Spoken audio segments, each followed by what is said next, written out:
So this is going to be my non-spoiler review for Black Widow. I will have a spoiler review coming out shortly, so you can expect that. But for now, here's my non-spoiler thoughts on the film. Let's go. After a global pandemic, a ton of delays, resulting in a 2-year hiatus from Marvel movies, Black Widow has finally released. About 6 years later than it should have.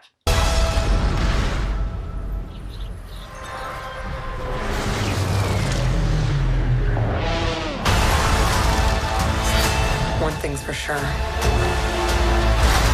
I'm done running from my past.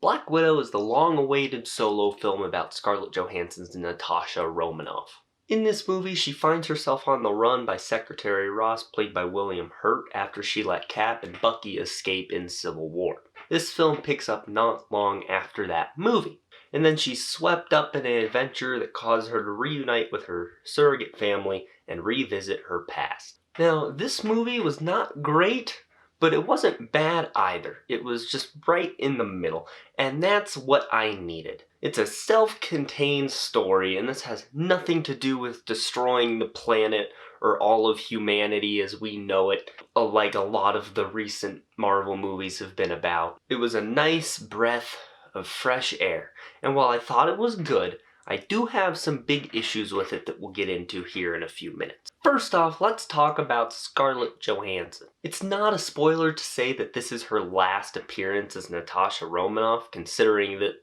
the movie that's a sequel to this released already, so we kind of know what happens to her. And I think this was one of her best performances as Natasha. She's always been good in this role, but as the years went on, you could tell she was getting more comfortable with it and kind of crafting it into her own, and that shows a lot in this movie. Acting opposite her for almost the entirety of the film is Florence Pugh, who I personally think stole the movie. She made the character of Yelena Belova so full of life and personality. She has super funny moments, super charming moments, super wholesome moments, super emotional moments, and Pugh hit each one of them perfectly.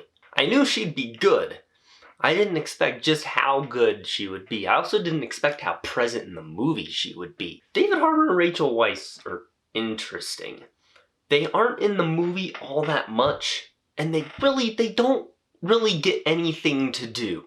Although I must say David Harbour is a treasure, and the Red Guardian was also a treasure.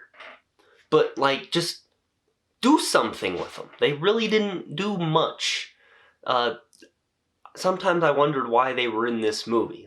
Natasha and Yelena could have just done it together. And this is where I'm going to get into some of my negatives. Although negative isn't actually the right word for this first thing, more so just disappointment, and that is Taskmaster. To me, Taskmaster had 8 out of 10 action with a 6 out of 10 story. Most of Taskmaster's action scenes were great, and his first fight scene was terrifying. I loved it. It was a great scene and a great first fight, but I did not like Taskmaster's story that much. I mean, it was fine. Don't get me wrong, it did the job it needed to do. I wish they did more with it. I think my biggest issue with Taskmaster is the screen time.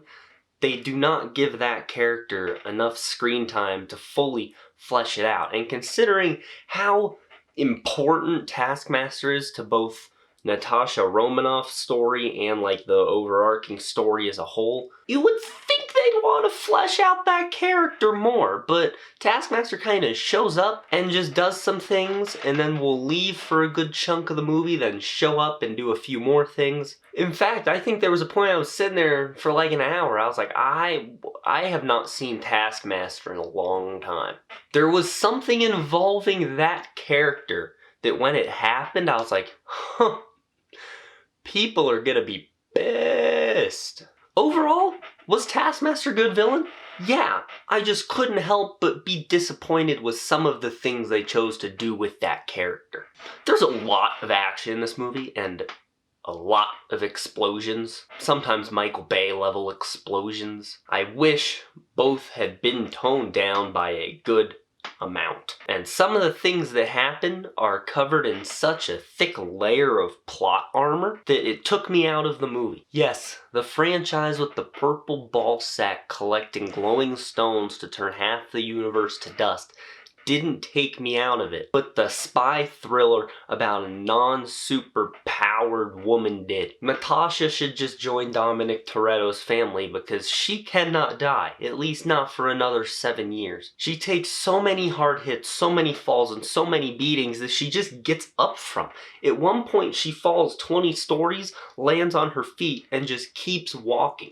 I don't think the fall on Vormir killed her. I think she had to shoot herself in the head on the way down, because a fatal fall doesn't even give Natasha Romanoff so much as a limp according to the laws of this movie. It was something straight out of Fast and Furious, and that bothered me a lot. Also, one of the MacGuffins in this movie, the driving force for the story, it's a bit ridiculous. It's basically one of those quick fix things that says, hey, remember that really big unsolvable problem?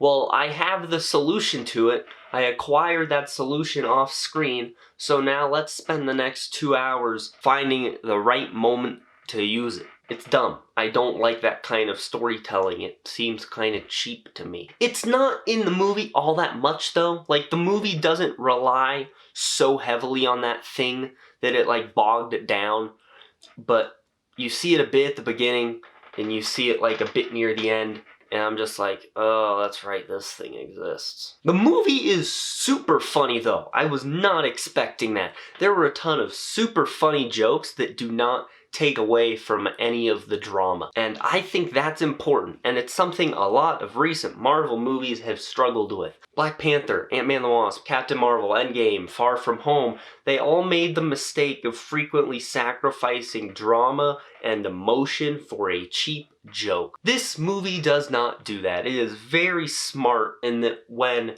something dramatic is going on, that's the only focus, and the jokes come later. And that made them funnier. When a joke doesn't come at the sacrifice of something else, it turns out funnier. That's just the truth. And that's probably why the entire audience in my theater was laughing their asses off at several points. Because it felt natural, not forced. Sorry about that little tangent, but I just wanted to get that off my chest. Cheap jokes are something that the MCU really struggles with, and this movie finally broke that. All in all, I thought Black Widow was a fun time. I had some problems with it, but I liked it a lot more than I disliked it. I'm going to give Black Widow a B for Black Widow. I think this was a worthy return to Marvel movies, and hey, at least it's better than Captain Marvel. That's really all it needed to do. Well guys, there you have it. That's my review of Black Widow. Let me know your thoughts on it down in the comments below. Also leave a like on this video, subscribe, click on the bell icon to receive all notifications from the MCU HQ. That's going to be it. Have a great day, guys.